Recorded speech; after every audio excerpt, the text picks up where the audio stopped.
So our scripture today comes from Matthew 28:18 through 20. And Jesus came up and spoke to them, saying, "All authority has been given to me in heaven and on earth. Go, therefore, and make disciples of all the nations, baptizing them in the name of the Father and the Son and the Holy Spirit, teaching them to observe all that I commanded you. And lo, I am with you always, even to the end of the age." So we've gotten to the part. This is the part. This is the go and do part. This is a part that happens for each of us in all kinds of ways. This is that moment. This is the part where Jesus says, okay, guys, we're good, right? I don't know what Bible translation you're used to, but we're good because I've got to go. And you've got to go. There's something that you need to do. I love this part because it talks about the idea of you have to go and do. I love it because it talks about the idea that it's not just about some kind of a baptism idea, some kind of a cleansing. That's important. But remember, he says, baptize and teach. There's a cleansing that has to happen in life, but then there's a learning that has to happen too. If we've made space, if we've taken out the garbage, that's great, but something has to rush in to fill that space, and that's the part. But it's not just a history story, is it? Because yes, it's true that we love what happens in the story as far as what the disciples are doing and what this means. But remember, we're trying to work our way through this stuff too. We're trying to figure this out too. We're trying to work through what this stuff might mean for real life too.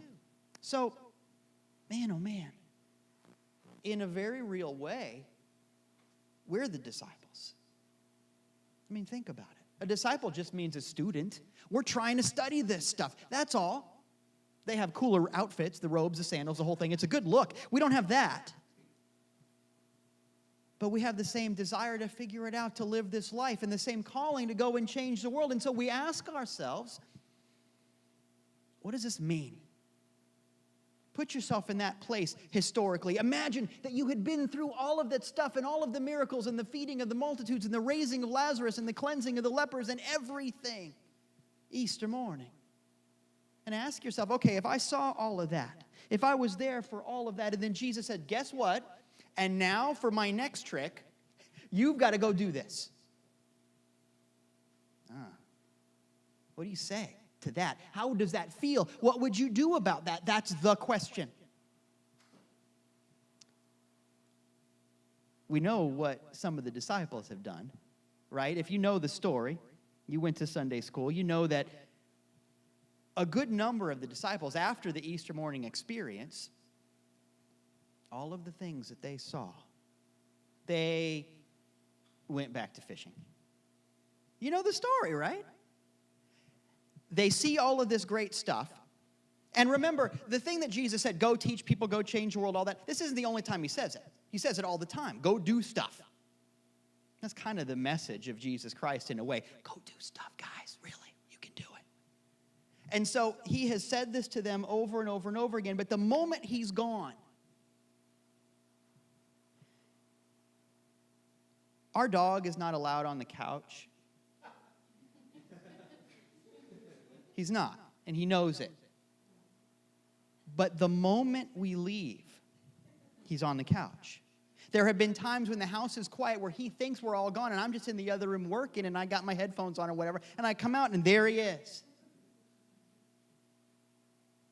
The moment he's gone, there's the disciples up on the couch, metaphorically speaking, fishing again. Now remember, this is where he found them at the beginning of the story. Wow, come on, what does it take? Now, I get that. I think we've all been in situations where things were so inspiring or so terrifying that we just wanted to go back. I get that. I've had times where it just feels like, man, I remember when I was 12 and all that my life consisted of was, can I get home from school in time to play Nintendo before somebody else wants the TV? Back in my day, we had one TV. You know what I mean, though? I think about those times, and sometimes when life is really complicated, I'm doing my taxes or whatever, and I think, man, the beautiful simplicity of that, of going back. And I think everybody has those moments where they wish that they could retreat to something, but here's the thing, you can't go back. because you're not the same you were then. If you try to retreat, you will find that what used to be everything is now boring. I mean, it would be great to go back to high school because I'm really good at times tables now and my cursive is off the charts. But the truth is, just, not even talking about how creepy that would be. We won't go there. And it's a great John Cryer movie, but we won't go there either. Yeah. Going back would be weird because I'm not the me I used to be. And the problems that life has given me, the growing that I've done is different now. You are different now. It's a long way around to tell you you can't go back, and you really wouldn't want to. Maybe you tried and you found that out. The disciples go back to fishing, and the Bible tells us the same thing because they're fishing, and guess what they can't do? They can't catch any fish. The message is very clear. You can't do the stuff you used to do because you're different, and this is a good thing. Jesus shows up, and remember, this is almost an exact parallel of the way he met him in the first place. It's almost the same story. Jesus shows up, and he goes, hey, guys, now think about what you would say. Because I would have said, really? Really? But he doesn't do that. He just says, you can't catch fish out there. Why don't you cast your nets on the other side? Now, you know the story. He casts his nets on the disciples rather, cast their nets on the other side, and they catch a bunch of fish. Now, this is not a story about how to catch fish necessarily. This isn't a fishing tale. But it is something important instead. Jesus doesn't say, you guys are fools for fishing. He doesn't say, quit doing the things that you know how to do. He doesn't say, quit following the call of your heart. Instead, he says, the thing that you know how to do it, but do it a different way. Stop cursing who you are. Give thanks for what you know. You have learned things. Life has taught you things that you can bring to bear on a successful next thing. Stop cursing yourself and stop rejecting where you come from, but instead just cast your nets on the other side. In other words, you can look at the same life, just do it with new eyes. Because when you look at it differently, different things can happen. The message is, this is the message that I need you to hear today. Right now, you have what it takes. Right now, you have what it takes to get over whatever it is that you're chewing on. Right now, you have what it takes to grow through and pass, to fall in love, to find the job, to get done with the job, whatever it is. The moment you decide to stop cursing what you got going on and start casting on the other side, something different can happen. Now, I know that that's a different thing to say because there are a lot of places you can go on a Sunday morning that will tell you, okay, here's the deal, table stakes. The rules of the road are you must start from a place of being wrong. There are a lot of places you can go on Sunday morning that will tell you that to begin this journey, you must remember that you're no good. Maybe that's why you're not there this morning. I don't know. I can't speak to that. You're not going to hear that here.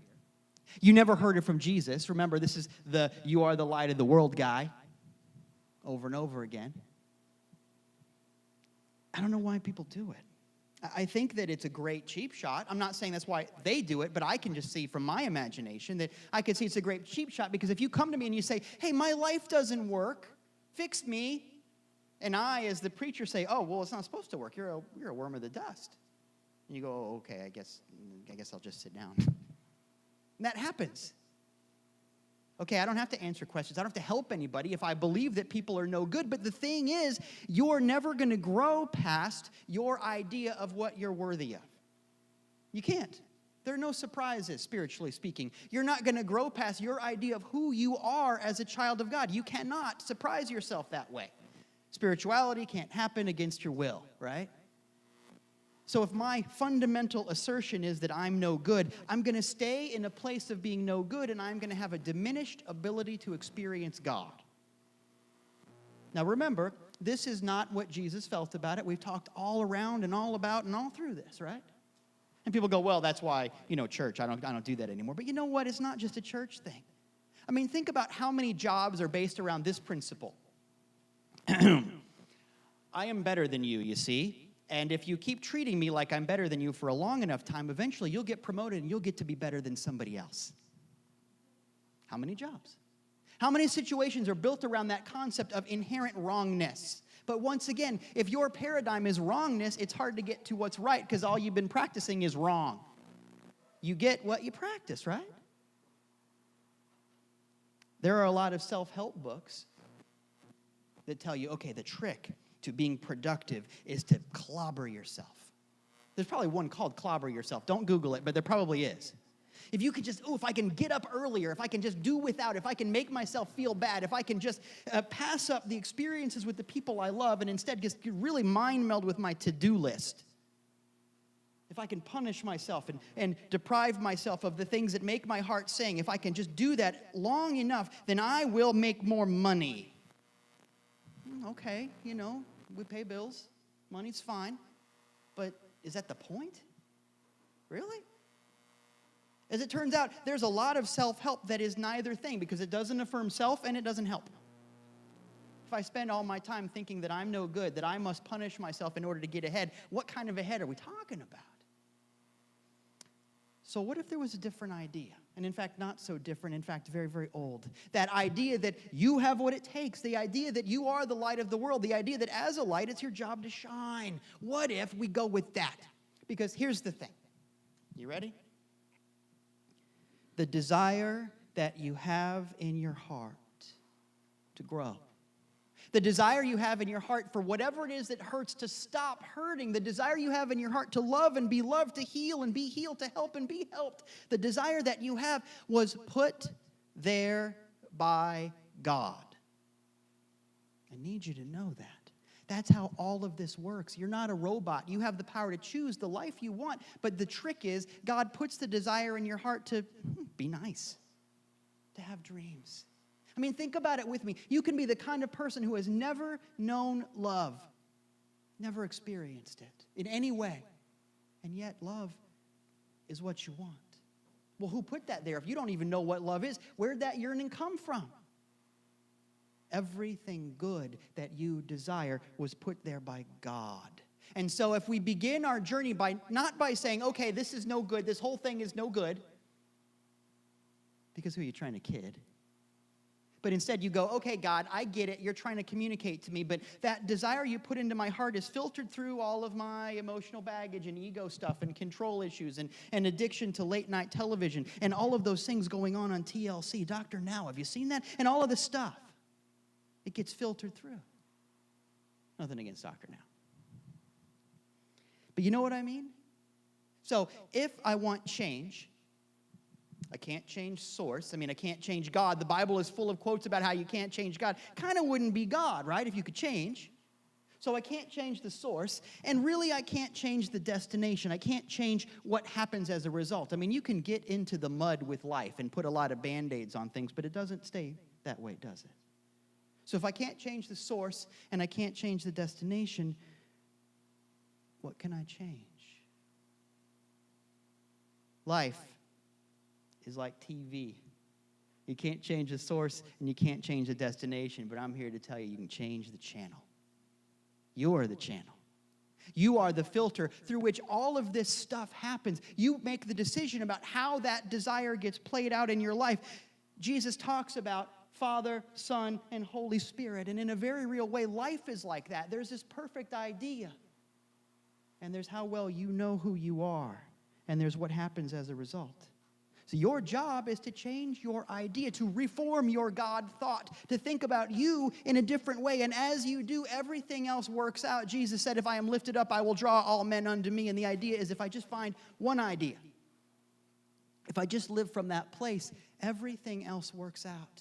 I can't change the source or the destination, but I can change the channel. I've read that in the early days of film, like during the cowboy days, people would go from town to town. There'd be like a traveling projectionist who would go from town to town and show movies, like up on the wall of the church or the town hall or whatever. And people didn't know how movies worked. And so they would show a movie, and the people in the town would freak out. There's people there on the wall. What's up? They didn't say what's up back then. There's people on the wall. And I've even read that when the bad guy would come onto the screen, the cowboys would shoot at the bad guy. It doesn't work, as it turns out. But they would do it. And then they invented spackle, I guess. But the point is, it doesn't work because you can't change the destination. And the light, that light in the projector, you don't want to change that either. But what you can change is the film that's going through it. What you can do is clean the lens, so to speak. That's what we're here to do. If we're about change, that is the place that changes. This is important because so many people pray to change God. God, will you please do it my way? God doesn't change. Some people pray to change other people. God, will you please hypnotize those people into not being jerks anymore? That doesn't work either. What you can change is you. And that's really what this story is about. Because this moment in Scripture is the same story that we see echoed over and over and over and over again in so many stories. It's the part at the end of the Western where the sheriff has cleaned up the town and he rides off into the sunset. It's the part in E.T., spoilers, where E.T. gets back on the ship. But before he does, he says to Elliot, "Lo, I am with you always." He didn't say it exactly that way, but he kind of says that, doesn't he? Because this story gets echoed over and over and over again. And when we think about those stories, I'm such a sentimental guy. I see all those movies, and I see them again and again, and every time I have selective amnesia. Every time I go, oh, why do you have to go? Sorry that I do that, but I can't help it. And when I read this part in Scripture, I can't tell you how many times I've read it. I can't even imagine how many times. Think about it a lot. It's kind of where my heart is. But because it's where my heart is, I get to that part where Jesus goes, guys, go do this, and I have to leave. And I think, oh, God, why couldn't he stay? I watch what goes on the news, and I think about the things that I know about people working through stuff in their own lives, and I think, oh, if only he would have just hung out for a while. Why did he have to go? Maybe I'm not alone in that feeling. But you know, there were people who were hanging around when Jesus was there who were screwing up stuff left and right.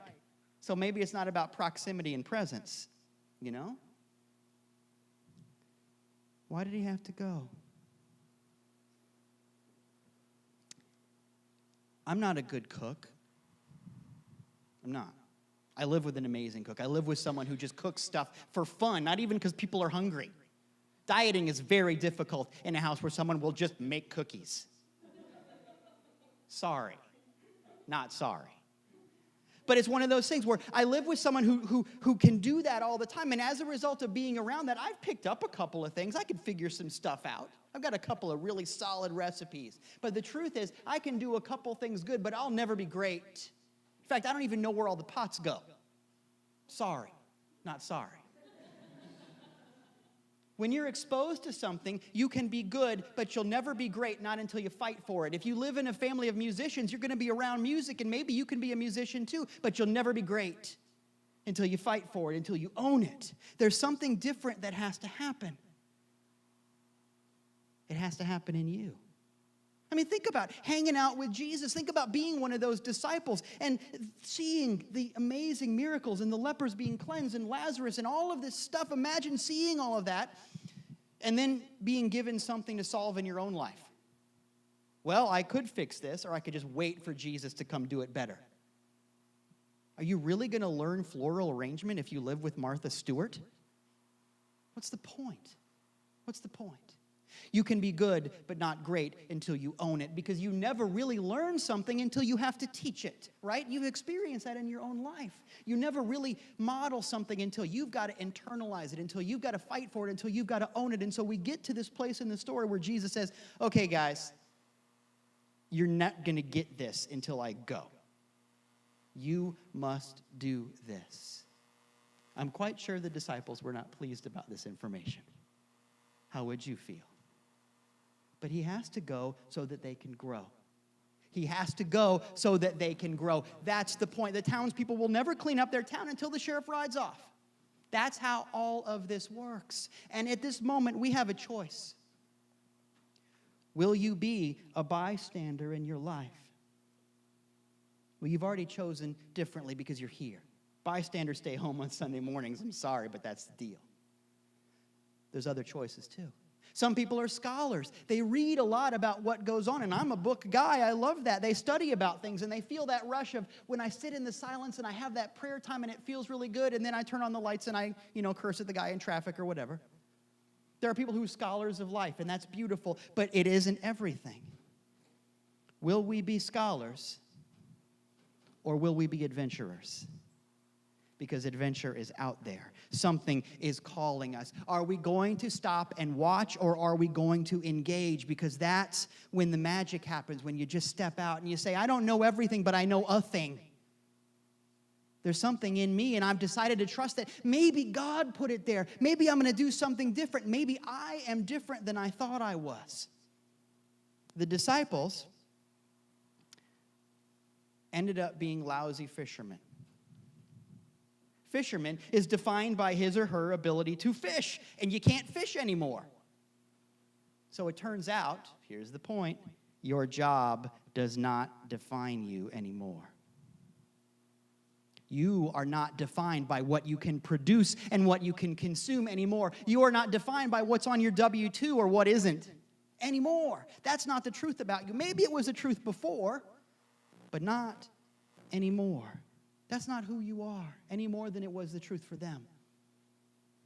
You're not a job. You're not a bank account. You're not a disease.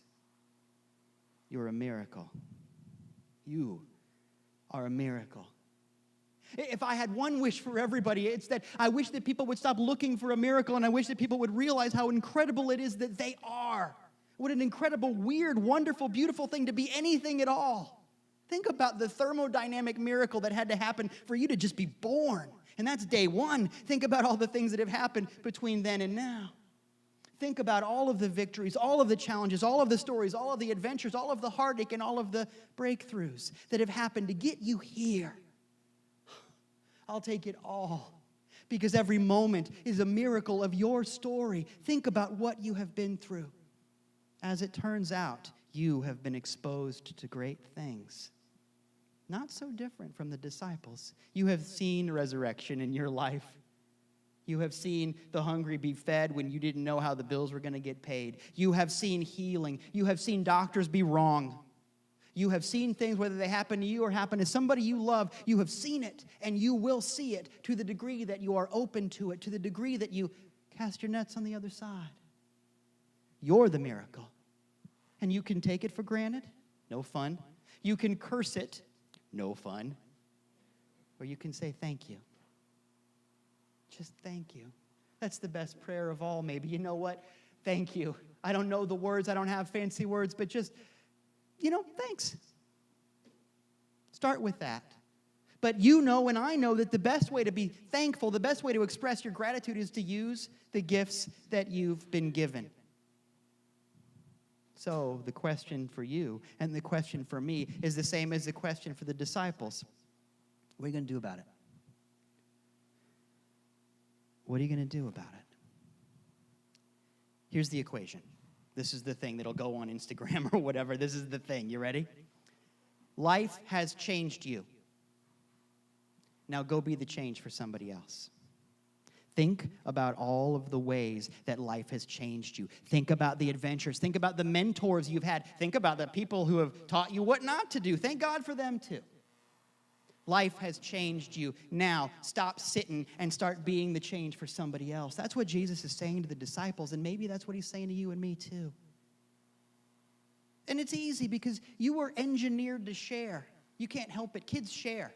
People share. The other day, Jenny and I were walking along the water. We do this thing on Wednesday mornings where we watch the sun come up and we walk, and there was a lady. We see her almost all the time walking her little dog.